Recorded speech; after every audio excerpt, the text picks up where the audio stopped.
Pemirsa, Polda Metro Jaya enggan disalahkan atas sulitnya ditemukan barang bukti primer terkait otopsi dalam kasus kopi sianida. Polisi mengaku sudah menjalankan tugas sesuai prosedur saat mengotopsi jenazah Wayan Mirna Salihin. Wakapolda Metro Jaya Brigjen Suntana menegaskan, pada saat proses penyelidikan, polisi tidak harus melakukan otopsi secara keseluruhan terhadap jasad korban. Kadang polisi hanya mengambil sebagian sampel sesuai dengan kebutuhan penyelidikan. Beberapa saksi dalam persidangan menyatakan keraguannya terkait meninggalnya Wayan Mirna yang disebut karena sianida. Hingga kini tidak ditemukan bukti primer terkait dugaan pembunuhan Wayan Mirna Salihin. Dalam proses penyidikan, terkadang tindakan saya sampaikan tadi saya bilang, otopsi itu bisa dilakukan atau tidak. Kalau polisi menganggap bahwa otopsi itu tidak perlu dilakukan bedah mayat, itu cukup, itu sampel kita tidak perlu lakukan. Ini kan satu teknis penyidikan yang dimiliki polisi ya. Jadi polisi sudah punya ruang untuk itu ya. Kabar khusus masih menemani Anda di malam ini. Siapa meracun Mirna? Dalam persidangan Jessica kali ini juga masih mendengarkan keterangan ahli yang ditanyakan banyak sekali. Yang paling krusial hari ini adalah soal ahli hukum pidana yang diminta keterangan soal motif, baik motif lalu kemudian alat bukti yang bisa saja membuat terdakwa itu dinyatakan bersalah atau tidak. Oke, saya sudah bersama dengan dua narasumber di sini. Ada Pak Farid Wajdi, Jubir Komisi Yudisial. Selamat malam Pak Farid. Ya, selamat malam. Apa kabar Pak? Alhamdulillah baik. Alhamdulillah baik Pak ya. Ada juga nih Bang Hotman Paris Utopia, praktisi hukum senior ya. Bang Hotman, apa kabar? Baik. Baik ya. Ya. Akhirnya saya lihat wajah Anda di kasus Jessica nih. Karena saya duluan pegang dua kasus, persis seperti Jessica. Oke. Kasus pembunuhan Angelin Ya. dan kasus Jis. Saya tahu betapa sakitnya diputus. Memang saya Angelin sih menang, tapi saya betapa kacaunya putusan kalau berdasarkan pendapat saksi ahli yang sangat subjektivitas. Oh, ini penuh dengan atmosfer subjektivitas menurut Anda? Iya. Karena memang saksi ahli selalu mengandung subjektivitas. Saksi ahli akan berbeda satu sama lain. Oke. Okay. Tapi sebelum saya ke sana, saya mau buka nih. Ini pertama kali nih. Saya agak gregetan gitu, agak sedikit panas dari 2 minggu ini. Dan memang saya sudah bicara dengan Otto Hasibuan. Rencana kami mau hari Kamis ini mau konferensi pers. Sebenarnya baru keluar putusan Mahkamah Konstitusi tanggal 7 September 2016 Ya. dalam kasus Setia Novanto, di mana Mahkamah Konstitusi mengatakan bahwa bukti rekaman, Oke. kalau bukan penyidik yang merekam, tidak sah sebagai alat bukti. Artinya CCTV tidak sah sebagai yang dibuat oleh Oliver tidak sah sebagai alat bukti. Berarti juga semua pendapat saksi ahli yang mengomentari isi CCTV juga tidak sah lagi sebagai alat bukti. Ini putusan Mahkamah Konstitusi sudah, bahkan di sini di majalah Tempo pun sudah dimuat. Saya tidak bisa mengerti kenapa ini. Baru kemarin saya kasih tahu ke Otto dan dia baru ngeh, dan rencana kami hari Kamis mau konferensi pers soal ini. Dengan ini aja udah cukup membebaskan Jessica. Orang gubernur aja bisa copot gara-gara putusan Mahkamah Konstitusi. Sebentar, saya penasaran ya kenapa Bang Hotman kemudian masuk kepada wilayah gregetan tadi, mengatakan bahwa CCTV itu tidak masuk alat bukti ke pihak Jessica. Karena Mahkamah Konstitusi mengatakan Oke. bahwa ini di putusannya ini, Ya. rekaman kalau bukan penyidik atau disetujui oleh penyidik waktu merekam, Oke. bukan sebagai alat bukti yang sah. Itu dalam kasus Setia Novanto. Baik. Terlepas apakah putusan ini salah atau tidak, Oke. tapi this is the law karena sudah diputus oleh Mahkamah Konstitusi. Baik. Oke, sampai situ Bang Hotman. Saya ingin ke Pak Farid. Pak Farid, kita apresiasi jalan persidangan ini, sudah persidangan ke-25 loh. Luar biasa. Besok kalau memang sesuai jadwal, kita akan dengar kesaksian terdakwa Jessica Kumala Wongso sebagai penutup dari kesaksian. Tapi Pak Farid, evaluasi kalau Bang Hotman, seorang Bang Hotman nih ya, sudah masuk bahwa putusan MK loh, ibaratnya yang mungkin akan ya menyulitkan pihak JPU gitu. Bagaimana Pak Farid? Komisi Yudisial saya ingin sampaikan tidak dalam proses ikut mewacanakan soal substansi proses persidangan. Oke. Tetapi memang pada konteks proses di luar substansi persidangan itu Komisi Yudisial diberikan kewenangan menurut hukum untuk melakukan katakanlah terlibat dalam proses yang ada. Yang pertama, dan itu sudah kita lakukan dari sejak awal proses persidangan, Komisi Yudisial telah melakukan pemantauan persidangan ini, khususnya sejak pemeriksaan saksi sampai kemudian pemeriksaan saksi yang belakangan ini. Proses pemantauan yang kami lakukan ada dua. Ada yang terbuka dan ada yang tertutup. Jadi dua-duanya itu pada saat bersamaan sedang berjalan. Lalu kemudian yang kedua, terkait dengan proses persidangan ini telah ada dua laporan yang masuk.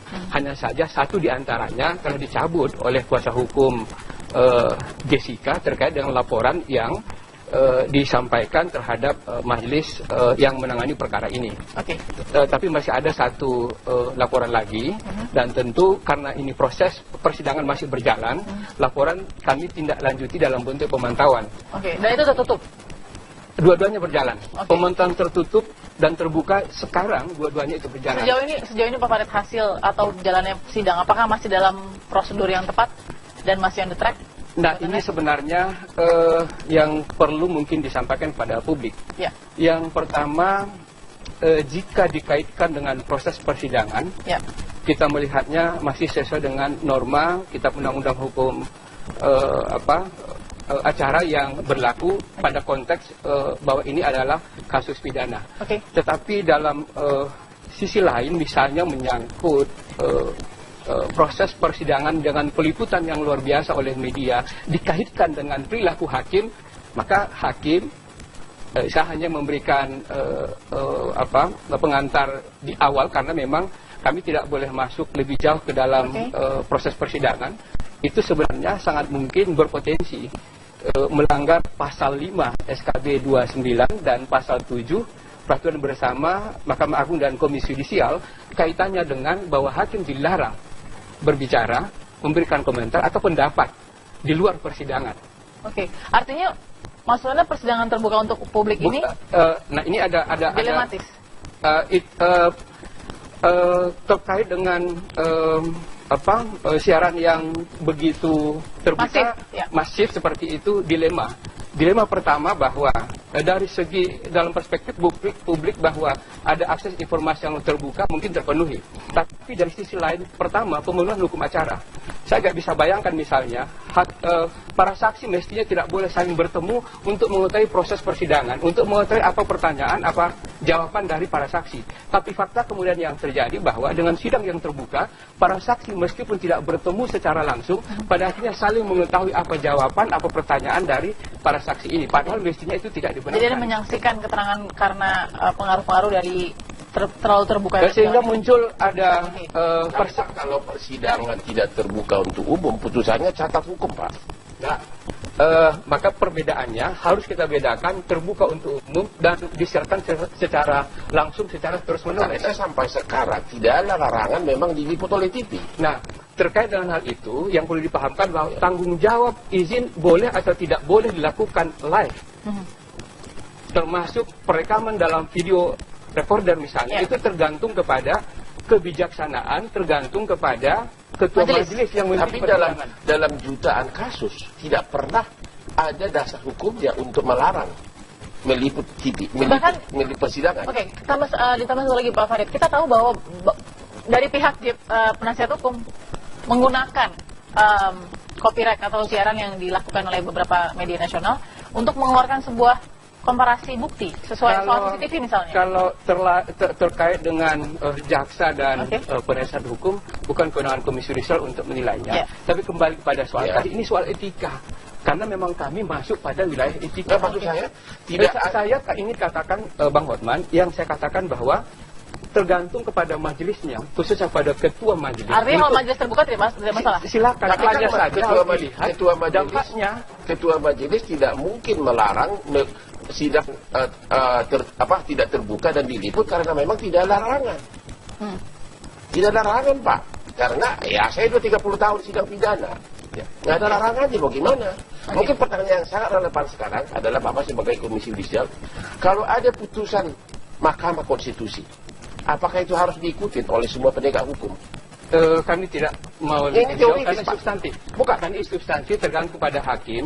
Nggak baca. Kalau nanti para pihak berkeberatan, Ya. nanti mungkin kami akan periksa lebih jauh apakah kemudian hakim dianggap melanggar kode etik jika kemudian mengabaikan atau menggunakan putusan mahkamah. Tidak ada masalah dengan substansi hukum dong? Nggak Kode ada, etik kami ya? tidak masuk. Kami Oke. tidak masuk. Oke, baik. Kita lihat dulu cuplikan sidang hari ini, pemirsa, untuk Anda. Itu Pak Farid, ini yang saya ingin bahas dengan Bang Hotman juga. Bang, ini kan JPU sebenarnya sudah punya keyakinan juga. Ada bukti. Ada 2 alat bukti kuat, meskipun mungkin ada masalah visum, ada masalah forensik dan lain-lain. Tapi sudah ada 2 alat bukti kuat. JPU sangat yakin punya itu, apalagi punya CCTV. Oke. CCTV dengan putusan Mahkamah Konstitusi 7 September 2016 dalam kasus Setia Novanto, CCTV Cafe Oliver sudah gugur sebagai alat bukti. Karena Mahkamah Konstitusi menyatakan bahwa kalau perekaman tersebut tidak dilakukan oleh penegak hukum, maka tidak bisa sebagai alat bukti. Makanya saya gregetan, terus gemas saya lihat tim kuasa hukumnya Jessica. Kenapa ini nggak dibongkar? Karena begitu CCTV tidak sah, maka seluruh pendapat saksi ahli tentang gerakan-gerakan Jessica dalam persidangan tidak bisa lagi sebagai bukti. Bang Hotman ini serius loh kalau Ini memang... serius, ini udah ditulis di Oke. di majalah Tempo segala. Kok kenapa ini? Makanya saya Otto Hasibuan sendiri terkejut baca putusan ini. Saya telepon dan rencana saya sama Otto hari Kamis mau konferensi pers tentang ini. Tapi karena Anda sebagai pembawa acara yang maha cantik, saya tidak bisa menolak, terpaksa saya buka gitu loh. Oke, gini Bang. Let's say itu dipakai. Let's say Ya. itu dipakai. Ini adalah hasil MK. Pertanyaan makanya saya Ini tanya bisa kepada beliau. harus dipakai atau... Apakah putusan konstitusi harus diikutin oleh hakim pengadilan negeri? Karena bupati dan gubernur kan bisa copot di Mahkamah Konstitusi. Ini pertanyaan beliau. Ini udah jelas tertulis kok. CCTV Cafe Oliver tidak bisa sebagai alat bukti. Oleh karenanya seluruh saksi ahli yang mengomentari gerakan Jessica di persidangan tidak bisa sebagai alat bukti. Tadi saya sangat gemas juga waktu jaksa mengatakan unsur perbuatannya terbukti. Kalau saya jadi kuasa hukum Jessica, langsung saya sergap, protes. Perbuatan siapa yang terbukti? Orang tidak ada saksi fakta. Antefaktum tidak terbukti. Yaitu motivasi mana nggak ada terbukti. Post factum tidak terbukti. Semuanya adalah ahli. Semuanya subjektif. Oke. Pertanyaannya sekarang adalah tanya kepada KY. Oke. Hukum mana yang harus kita ikuti? Kalau Sebentar. sudah ada putusan Mahkamah Konstitusi, Oke, sebentar. Pembelaan jaksa soal motif dari CCTV juga gugur, menurut Anda? kan Mahkamah Konstitusi mengatakan semua rekaman termasuk CCTV rekaman bukan? Rekaman. Rekaman yang bukan direkam oleh penyidik atau izin penyidik menurut putusan baru 2 minggu lalu ini, Ya. maka tidak bisa sebagai bukti sah. Saya ini bukan pahlawan mau menyelamatkan Jessica, tapi memang tertulis Baik. begini. Oke, saya dengar Pak Farid. Pak Farid, gimana Pak? Putusan MK ini 2 minggu loh. 7 September 2016. Artinya di tengah-tengah sidang berjalan ya? Kasus Setia Novanto. Ya, oke. Silakan Pak Farid. Kaitannya dengan apakah kemudian putusan Mahkamah Konstitusi wajib diikuti oleh para hakim dalam proses yang ada ketika kita pada kasus yang lebih kurang sama, laporan yang lebih kurang sama, maka ketika kita melakukan klarifikasi terhadap hakim, itu ada 2 jawabannya. Oke. Yang pertama, ada yang mengikuti, ada yang tidak mengikuti. Sifatnya putusan itu apa Pak Farid?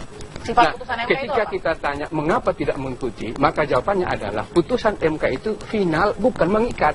Artinya?